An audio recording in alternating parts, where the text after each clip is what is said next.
अस्सलाम वालेकुम स्टूडेंट्स। अब हम लेक्चर स्टार्ट करेंगे। हमारा जो पिछला टॉपिक था 4.3, उसमें हम कुछ चीज़ें पढ़ चुके थे। कुछ चीज़ें जो हम दोबारा रिकॉल करवा कर फिर एक्सरसाइज पे जाऊंगा। 4.3 के हम 8 क्वेश्चंस कर चुके थे, 7 क्वेश्चंस। हमने स्टार्ट करना था क्वेश्चन नंबर 8 एंड 9, हमने वो स्टार्ट करना था। तो हम उसके आगे चलेंगे, लेकिन पहले उससे पहले कंसेप्ट दे दूं जो स्लोप का था, जो आपको करवा रहा था मेमोराइज। रिकॉल पोर्शन, ये हमारा रिकॉल पोर्शन है। इसमें जो सबसे पहले हमारे पास आया था स्लोप का फार्मूला, हमने पढ़ा था। स्लोप का फार्मूला सबसे पहले हमने देखा था एक पॉइंट। सबसे पहले हमने देखा था एक पॉइंट पे स्लोप, और पी अगर कोई भी पॉइंट दिया होता है एक्स वाई, ये पॉइंट है आपके पास, पॉइंट है एक्स वाई। अब एक पॉइंट का स्लोप आपने कैसे निकालना है, ये फार्मूला है m is equal to Y over X, rise over run. एक पॉइंट का स्लोप, फॉर एग्जाम्पल कहता है find the slope, find the slope of point 1 minus 2। तो वो किसके बराबर होगा, मैं m लिखूंगा y बाय x, y की वैल्यू क्या है -2, x की वैल्यू क्या है 1, दैट इज -2। ये आपके पास आ गया एक पॉइंट का स्लोप निकालने का तरीका।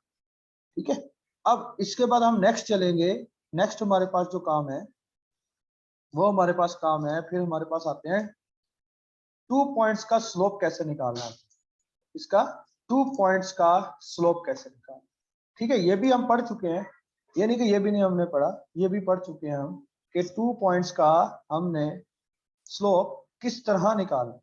जैसे ये देखें, a x1 y1 b x2 y2, ये लाइन है आपके पास a। ठीक है, ये आपके पास एक लाइन है a, ये आपके पास लाइन है a x1 y1, b क्या दिया हुआ है x2 y2। ठीक है, अब आपने इसका स्लोप निकालना है, तो स्लोप का फार्मूला आपके पास ये है y2 minus y1 x2 minus x1। ठीक है, अब सपोज मेरे पास पॉइंट दिया होता है a14, b दिया होता है 34। ठीक है, a14 b34, ये आपके पास आ गया x1, ये आ गया y1, that is x2, that is y2। तो स्लोप का फार्मूला क्या होगा, y2 किसके बराबर है 4 minus y1 x2 minus x1 which is equal to 0/2 which is equal to 0। ये आपके पास 2 पॉइंट्स का स्लोप निकालने का फार्मूला। ठीक है, तो इसका ये जो फार्मूला है ना, ये वाला, ये फार्मूला एज ए एमसीक्यूज बहुत आता है, ये एज ए एमसीक्यूज आता है। ठीक है, जगह चेंज करनी है, लेकिन ज्यादा चूज मैं ये करूँ, क्लियर हो जाएगा। ठीक है, अगर क्लियर नहीं होगा तो आप व्हाट्सएप में मुझे मैसेज करके पूछ सकते हैं, सर यहाँ से ये पॉइंट हमें क्लियर नहीं होगा। नेक्स्ट, इसमें फिर हमारे पास नोट है।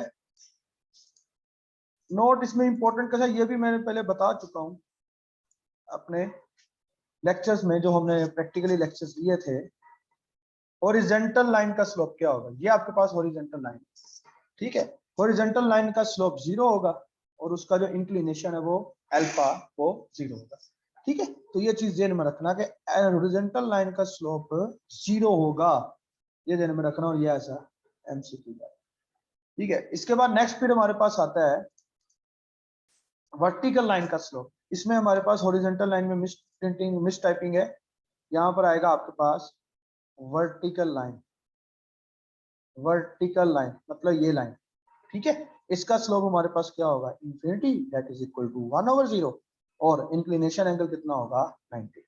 इंक्लिनेशन एंगल कितना होगा 90। ठीक है, तो ये चीज आपके पास, ये रिकॉल चीजें थी जो मैंने पहले पढ़ा चुका था। ठीक है, ये रिकॉल चीज थी हमारे पास। ठीक है, आई थिंक ये आपको क्लियर हो गया होगा। अब हम नेक्स्ट चलते हैं आगे। आगे हमारे पास टॉपिक है इक्वेशन ऑफ लाइंस का। इक्वेशन ऑफ लाइंस को हमने कैसे डील करना है। अब देखिए इक्वेशन ऑफ लाइन को कैसे डील करते हैं। हमारे पास जो फार्मूलेज हैं, हर फार्मूले की अपनी नेचर है, हर फार्मूले की हमारे पास अपनी अपनी नेचर है। हर फार्मूला, मेन चीज इसमें एक ही है, कौन सा फार्मूला कब अप्लाई करना है और कौन सा फार्मूला कब अप्लाई नहीं करना। ठीक है, तो आपका जो जो सबसे इंपॉर्टेंट पोर्शन है बेसिकली यही वाला है। ये सबसे इंपॉर्टेंट पोर्शन है ना, वो आपके पास यही वाला है।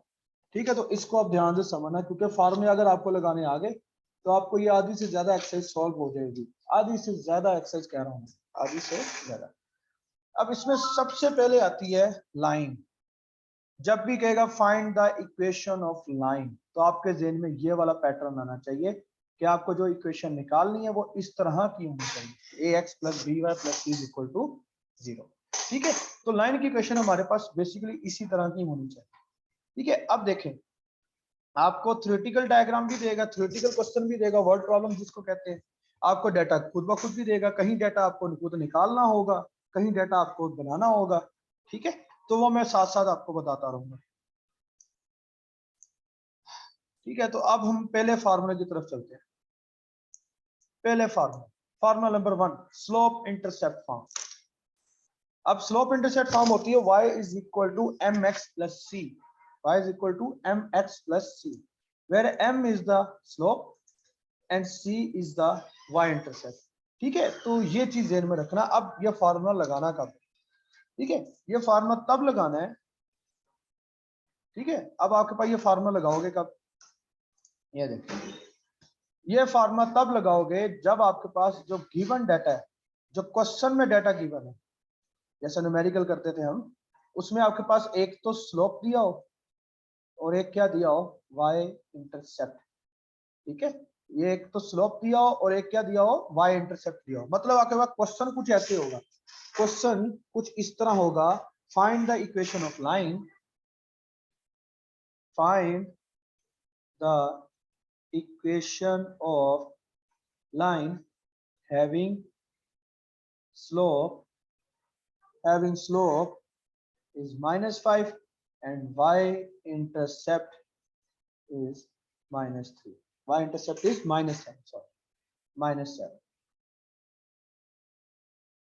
ठीक है, y intercept is -7, -7। ठीक है, अब इसमें देखें डाटा आपके पास किस तरह का दिया हुआ है, ये देखें, स्लोप दिया हुआ है, y इंटरसेप्ट दिया हुआ है। ठीक है, क्या निकालनी है हमने, इक्वेशन ऑफ लाइन। तो मतलब ये काम करना है, y = mx + c। तो सबसे पहले जो गिवन है वो आपके पास m दिया हुआ है कितना, -5। y इंटरसेप्ट को किससे यूनिट किया है, c से, तो c की वैल्यू क्या आपके पास, -7। तो फार्मूला क्या बना, y = mx + c। m की वैल्यू क्या आपके पास, -5x - 7, that is the answer. ये आपका आंसर है।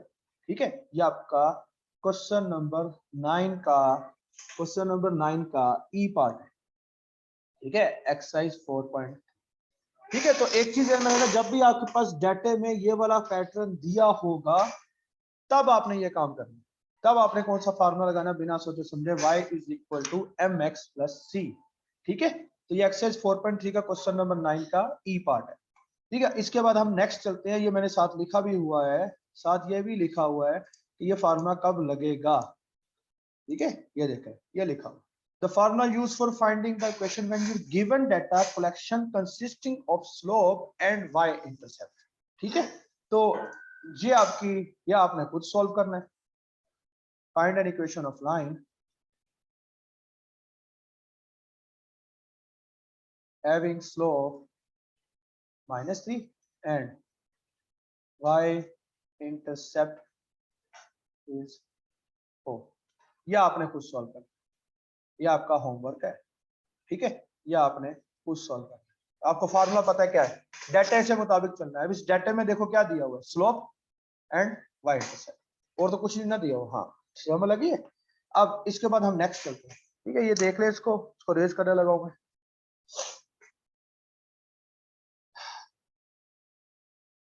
ठीक है, क्वेश्चन नंबर 9 का ई पार्ट ऐसे सॉल्व होना है, ये ध्यान में रखना। अब हम नेक्स्ट चलते हैं, नेक्स्ट फार्मूला। अब इसमें हमारे पास आता है point slope form, very important form. पहले फार्मूला देखते हैं। पॉइंट स्लोप फॉर्म का फार्मूला ये होता है, y minus y1 is equal to m into x minus x1 where y1 and x1 be the points that is given on the line। ठीक है, अब देखो ये फार्मूला कब लगेगा, जब आपके पास जो गिवन डाटा है, जो क्वेश्चन में गिवन है, आपको ये गिवन होगा, एक पॉइंट दिया होगा और एक स्लोप दिया होगा, जैसे नाम से ही रिप्रेजेंट करा, ये देखें नाम से पॉइंट स्लोप फॉर्म, कि आपके पास एक पॉइंट गिवन होगा, ठीक है, और एक आपके पास क्या गिवन होगा, स्लोप गिवन होगा, एक पॉइंट गिवन होगा और एक स्लोप। इसकी डायग्राम कुछ ऐसे बनती है, find the equation of line, इस लाइन की इक्वेशन निकालनी है जिसमें से ये वाला पॉइंट पास कर रहा है, ठीक है, और इसी लाइन का स्लोप आपके पास 4 दिया हुआ है। तो मतलब जब भी आपके पास क्वेश्चन में एक पॉइंट और एक स्लोप दे दे और कहे find the equation of line, ठीक है, तो आप ये का फार्मूला लगाएंगे point slope form. For example है इसकी, find the equation of line, find the equation of line having circumscribed line through क्या है a minus 6,5 and slope having slope is 7। अब देखें ये क्वेश्चन नंबर 9 का ए पार्ट है, ए पार्ट है, बी पार्ट आप लोगों ने करना है, ठीक है, बी पार्ट भी सेम ऐसे ही है, सी पार्ट भी सेम ऐसे ही है, ठीक है, ये सबसे इंपॉर्टेंट टॉपिक है, ये ध्यान में रखें। Find the equation of line, अब कह रहा है इक्वेशन ऑफ लाइन फाइंड करें, ये देखो यहां से आपको पता चलेगा फार्मूला लगेंगे कि नहीं लगे इक्वेशन ऑफ लाइन। अब देखो थ्रू इसकी जब डायग्राम बनाओगे ना कुछ ऐसे बनेगी, ये इक्वेशन ऑफ लाइन है जो हमने क्या करनी है फाइंड करनी। पहले ये मैंने लाइन पढ़ी, find the equation of line, ये लाइन है, ये मैंने क्या करनी है फाइंड। थ्रू का मतलब है इस लाइन के ऊपर से ये पॉइंट पास हो रहा है, तो मतलब पॉइंट क्या हुआ -6,5, और इसी लाइन का स्लोप आपके पास है 7, इसी लाइन का जो स्लोप है वो आपके पास क्या है 7। तो ठीक है, तो आपके पास जो गिवन डाटा है, गिवन डाटा जो आपके पास दिया हुआ वो एक पॉइंट दिया है, ठीक है, और एक आपके पास स्लोप दिया। अब मैंने क्या कहा, ये फॉर्मूला कब लगेगा, जब आपके पास गिवन होगा एक पॉइंट और एक स्लोप, एक पॉइंट और एक स्लोप आ गया, ठीक है, और इसमें आप ये ज़हन में रखना कि ये आपके पास x1 है, ये आपके पास y1। अब फार्मूला देखो, y minus y1 is equal to m into x minus x1, ये फार्मूला। y1 की वैल्यू क्या है आपके पास 5, m की वैल्यू क्या है 7, x1 की वैल्यू क्या है -6, तो y minus 5 is equal to 7 into x plus 6, ये आपके पास आ गया आंसर, ठीक है। आगे आप खुद ही सिंप्लीफाई कर सकते हैं। तो ये एक्सरसाइज का एक्सरसाइज 9 क्वेश्चन नंबर 9 का ए पार्ट, ठीक है। ये आई थिंक आपको क्लियर हो जाएगा कि जब आपके पास एक पॉइंट और एक स्लोप दिया होगा तब आप ये फार्मूला यूज करोगे, y minus y1 is equal to m into x minus x1, ठीक है। ये देखो गिवन डाटा से आपको पता चल रहा है, ठीक है। इसके बाद ठीक है, ये चीज आई थिंक नोट होगी आपकी, ठीक है। क्वेश्चन नंबर 9 का ये नोट कर लें अगर नोट करना है, ठीक है। अब इसके बाद मैं आगे चलता हूँ, फाइंड द इक्वेशन, और एक और पार्ट करवाता हूँ, वो भी इससे मिलता जुलता ही है, ठीक है। देखें अब मैं करवाता हूँ ये क्वेश्चन नंबर 8 का second part, find the equation of vertical line, ठीक है, find the equation of vertical line through -5 and 3, ये वर्टिकल लाइन, ठीक है। तो वर्टिकल लाइन का स्लोप कैसे निकालना है आप लोगों ने, अब देखें। अब इसमें भी आप देखें गिवन डाटा क्या है, given data vertical, find the equation of line, ये देखो वर्टिकल लाइन लिखी हुई है ना वर्टिकल लाइन, ये देखें वर्टिकल। अभी मैंने नोट में बताया था वर्टिकल लाइन का स्लोप क्या होता है इंफिनिटी, तो मतलब आपको स्लोप दे दिया इंफिनिटी, जिसको आप क्या लिख सकते हो 1/0, ठीक है। उसके बाद आपको एक पॉइंट दिया हुआ है, पॉइंट क्या दिया हुआ है -5 and 3। हाँ, यहाँ पर डाटा आपका जो पहला पार्ट है वो है हॉरिजॉन्टल लाइन, वो आपके पास क्या है हॉरिजॉन्टल लाइन। हॉरिजॉन्टल लाइन का आपको स्लोप पता है वो क्या होता है 0, और वर्टिकल लाइन का स्लोप क्या होता है इनफिनिटी। तो स्लोप आपको गिवन है, इसमें कोई इशू नहीं। m इज इक्वल टू क्या हो गया इन्फिनिटी, जिसको आप क्या लिख सकते हो 1 और 0। अब गिवन डाटा पे फोकस करो।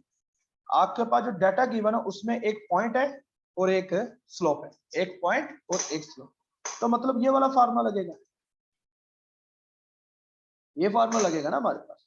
अब y1 की वैल्यू क्या है 3, m की वैल्यू क्या है 1 ओवर 0, जिसको हम अनडिफाइंड लिखते हैं, और x1 की वैल्यू क्या है minus into minus 5, y minus 3, ये 0 यहाँ डिवाइड हो रहा है, वहां जाके क्या हो जाएगा multiply 1 into x plus 5. This implies that x plus 5 is equal to 0.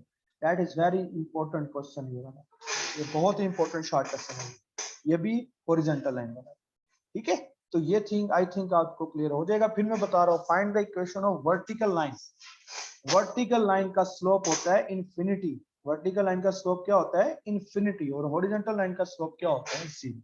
ठीक है, तो ये चीज ध्यान में रखना कि वर्टिकल लाइन का स्लोप दिया हुआ है और एक पॉइंट दिया हुआ है, तो फार्मूला ये वाला कब लगेगा जब आपके पास एक पॉइंट और एक स्लोप होगा। ठीक है, इसमें पॉइंट भी है और स्लोप भी, तो फार्मूला लगा के आंसर निकालो, क्लियर हो जाएगा ये। अब आपका जो होमवर्क है वो ये क्वेश्चन, क्वेश्चन नंबर 8 का A part, B part, question number 9 का, क्वेश्चन नंबर 9 देख लें, क्वेश्चन नंबर 9 का A part B part, question number 10 का आपने करना है A part B part C part. ठीक है, ये आपके पास ऐसे ही सेम होने हैं। ठीक है, और आपने ए बी सी उसके साथ करना है ई पार्ट, ई पार्ट आप लोगों ने करना है। ठीक है, ये आपका होमवर्क है। ठीक है, अभी आप सिर्फ इतना अंडरस्टैंड करें कि कौन सा फार्मूला कब लगाना है, कौन सा फार्मूला कब नहीं लगाना। ठीक है, ये आपका काम है। होमवर्क में आपको लिख के सेंड कर भी देता हूँ। ठीक है, क्वेश्चन नंबर 9 का ए और बी पार्ट, क्वेश्चन नंबर 10 का ए बी सी और ई पार्ट, ये ध्यान में रखना, ये होमवर्क लाजमी करना है ताकि आपको आने वाले क्वेश्चन अंडरस्टैंडिंग, क्योंकि इनमें से एक शॉर्ट क्वेश्चन मस्ट आता है। ये वाले टॉपिक्स बहुत इंपॉर्टेंट है, खास तौर पर ये फार्मूला। ठीक है, इंशाल्लाह हम अब नेक्स्ट लेक्चर में मुलाकात करेंगे। ठीक है, इंशाल्लाह अब नेक्स्ट लेक्चर में हम मुलाकात करेंगे। ठीक है, उसके साथ मैंने फिर ये भी लिख दिया है, ये देखिए। ठीक है, ये मैंने the formula used for finding the question when you given data collection consisting of slope and the point P x1 y1 in which the line pass, कि जहां पर आपके पास जो गिवन डाटा होगा उसमें स्लोप और पॉइंट दिया होगा तो ये फार्मूला लगेगा, अदरवाइज नहीं लगेगा। क्लियर हो जाएगा। अगर किसी का कोई क्वेश्चन है, कोई कंफ्यूजन है, तो व्हाट्सएप में मैसेज कर दे, वहां पे मैं उसको बता दूंगा सॉल्व करके, या फिर दोबारा स्लाइड्स पे अगली स्लाइड्स में आपको बता दूंगा। तो ये लेक्चर जैसे ही आपको मिलेगा उसको गौर से देखें, गौर से देखने के बाद अगले लेक्चर में आप मुझे उसी दिन कमेंट करेंगे, व्हाट्सएप पे मैसेज करेंगे। ठीक है, व्हाट्सएप पे मैसेज करने के बाद फिर अगली स्लाइड में मैं आपके वो क्वेश्चन जो कुछ क्वेरीज हैं वो आपकी दूर कर दूंगा। इंशाल्लाह अब नेक्स्ट लेक्चर में मुलाकात होगी। अल्लाह।